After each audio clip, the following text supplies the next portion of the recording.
Hey friends, Jonathan Neal Fitness here. And today I want to go over a little bit about how it is that I work out.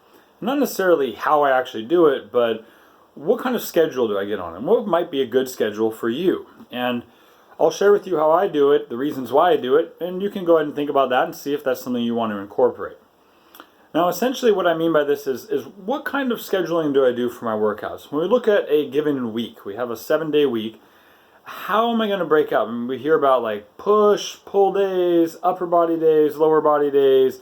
How do I arrange all that, and how do I really make that work for me? And how do I make it so that, I mean, personally, I like to work out a lot. I like to work out at least 6 days a week. So how do I make it so that I can train effectively 6 days a week without burning out any one spot or without getting so sore that I can't really complete the next workout? And I actually have come up with essentially a pretty simple strategy for how I can do this and still get a rest day in there, because rest, and this is so key, is super important. Training 7 days a week is not something I'd really recommend. I recommend having at least one rest day in there so you can get a full recovery, or at least mostly recovered from your previous workouts, so that you can really maximize your next ones. So that being said, we're really looking at how am I going to get 6 days of full body fitness in there without burning out any one part. And this is how I do it. I essentially break it into 2 3-day chunks.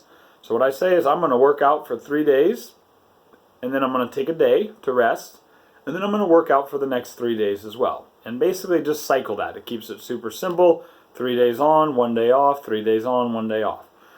So now in those 3 days, this is how I break it down.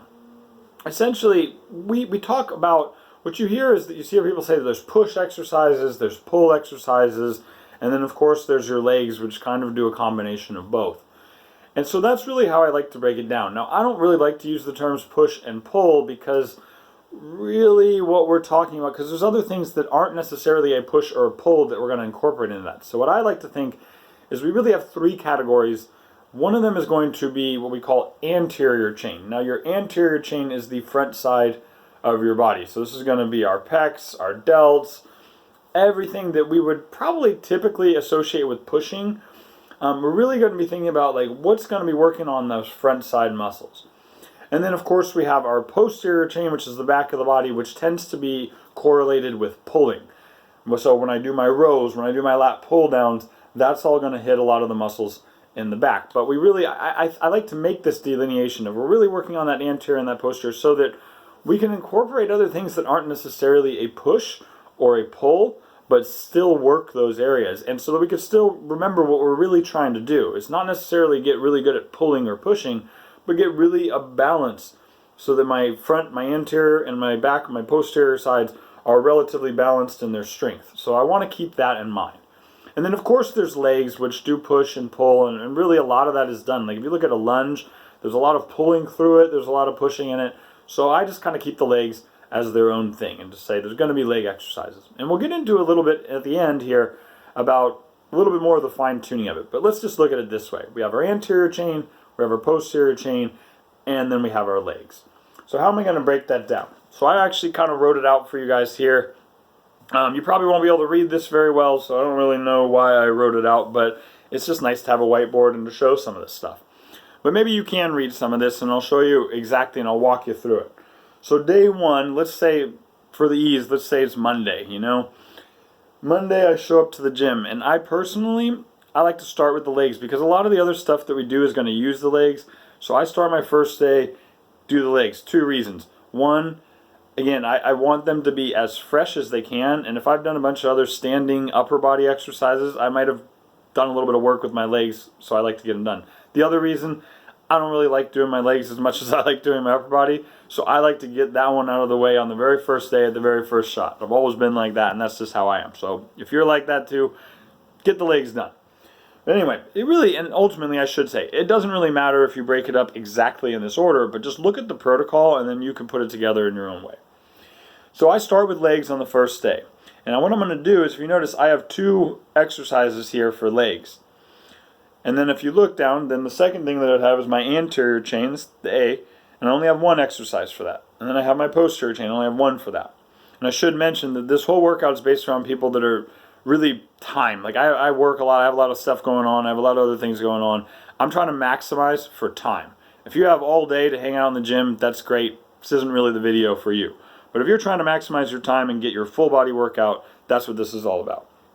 So I got my 2 leg exercises, and then I got my 1 anterior chain exercise, and then I got my 1 posterior chain exercise. So what I would do is I'd start with this first one, which is a dumbbell squat. And I usually on that first one will go pretty heavy. So I'll grab a pair of something that's pretty heavy. I like, with my dumbbell squats, I like to do more, I like to go all the way down.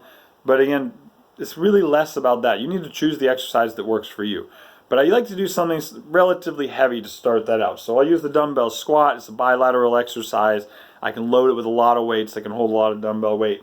So I use that one to start off. And that can be really, as the first exercise of that big exercise, that could be pretty heavy. I mean, we could talk like the 5 to 8 rep range. I really, for that first one, don't really go into the higher reps with the lower weight. I would really let that one be the big, strong, heavy one at the beginning of the workout. After that, we go into, I like to bring a little, we got that bilateral 2 feet. I like to do a little unilateral to balance that out. So we got alternating reverse lunges coming in as the next one. I'm still holding some dumbbells. That might be a little lighter, but personally I like to do my lunges. I like to do my legs relatively heavy anyway because I want them to be strong and it just feels good to me. So, but again, you could break it. It really depends on where you're at. If you're at that phase where you're trying to build more muscle size, you might want to use slightly lighter weights, higher reps. If you're trying to build more endurance, again, even lighter and higher rep. But just look at the protocol, basically. We got our 2 leg exercises. So we're really putting a focus, if you notice, on the legs for this first one. And then I'm going to do that anterior chain. For here, I got a dumbbell incline press. I'm just going to get on my incline bench and do those. For that, I'd probably go kind of a medium weight.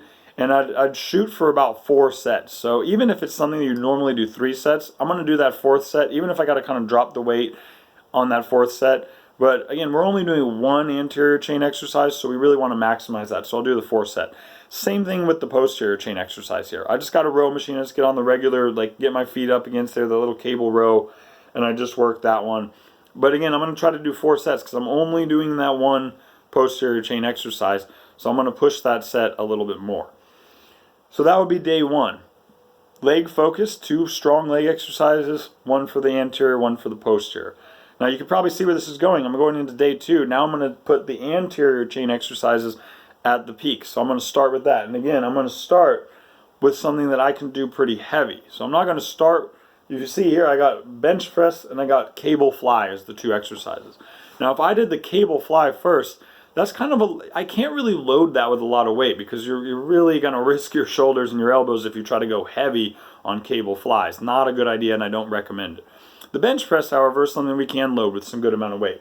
So I would start with the bench press just like we start with the dumbbell squat over here. I can load more weight, I can get that heavy strength, and then I can go to the cable fly kind of like we went to the lunges over here, lower the weight, get a little higher rep, get a little bit more focus.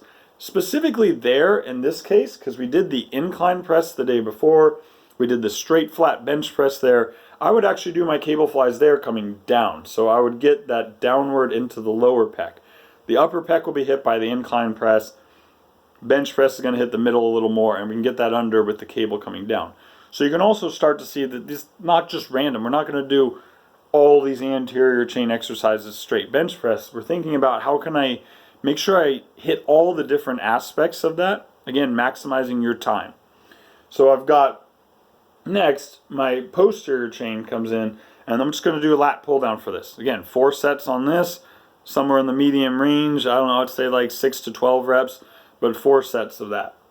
And then I go back to my legs. I'm going to do some side lunge to balance. So I can use weights, I can tie a band, or I can whatever I want to do. But again, you notice that I got the heavy squat, I've got the kind of the unilateral lunges, but those are going forward and back, what we call the sagittal plane. Now we're moving into the frontal plane, being represented with side lunges and a little bit of balance in there as well.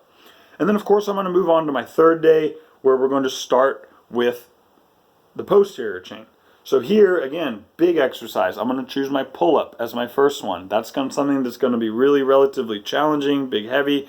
If you're a kind of person that can do like 20-25 pull-ups, add some weight to that, because again, we're not going for high rep. We want that first exercise where we're at our freshest to be our big strength exercise.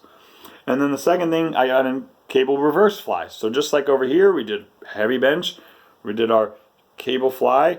Now we're just going to do our heavy pull up, and we're going to do our reverse fly, which again, another lighter weight exercise because we don't want to jeopardize our joints, but a very focused exercise on feeling that shoulder blade retraction and that upper back work. Again, filling in the gaps. We get the big strength of the pull down, we get that fly, we've gotten some rows, we've gotten really all the different things that you can do with that posterior chain starting to be represented here. And then for the legs, I would do a box step up. Again, just a different aspect, something that we haven't addressed with the other leg exercises. Still getting my legs, still doing my 4 sets on each side, still going for that 8 to 12 range, 6 to 12 range. But again, different aspect. It's not just squat, squat, squat, squat, or lunge, lunge, lunge, lunge. We have squat, we have a sagittal lunge, we have that side, that frontal plane lunge, and then we got the step up, which is again working kind of in the sagittal plane, but a very different thing. There's a lot of balance, very different movement that you're going to feel in different areas. And then of course for the last one, we have one last anterior chain exercise, which is going to be a standing press. So again, all these different presses are hitting different angles, even the fly is coming down. So although we're doing kind of a very simple thing, just legs, anterior, posterior, we're still being very mindful about how we put that together. So again, I don't want all squats. I don't want all in the same plane of motion. I want to get different things. I want to feel some balance in my legs. I want to feel some great strength in my legs. I want to feel some ability to move laterally, and you can even add in transverse, which is a great idea, which is rotational. We'll get to that in a further video. But I want you to really start to get this idea. If you're the kind of person that's trying to maximize your workout for your time, this is going to be a good protocol for you, because each day you get to focus on one thing, but every day you're getting a little bit of everything. This means that you can get, in general, more training done in that amount of time, because you're not, if I just did all legs, then I'd be super burnt out, and that's going to affect me when I'm doing all anterior. And by the time if I did all anterior chain on day 2, then by the time I get to those last few, I'm probably going to be pretty gassed out, and I'm not going to be really going at my maximum effort. But by changing from anterior to posterior to leg, I optimize the amount of work that I can get done. Because each time I get to that next thing, I'm kind of fresh at that next thing. So that's how I like to do it.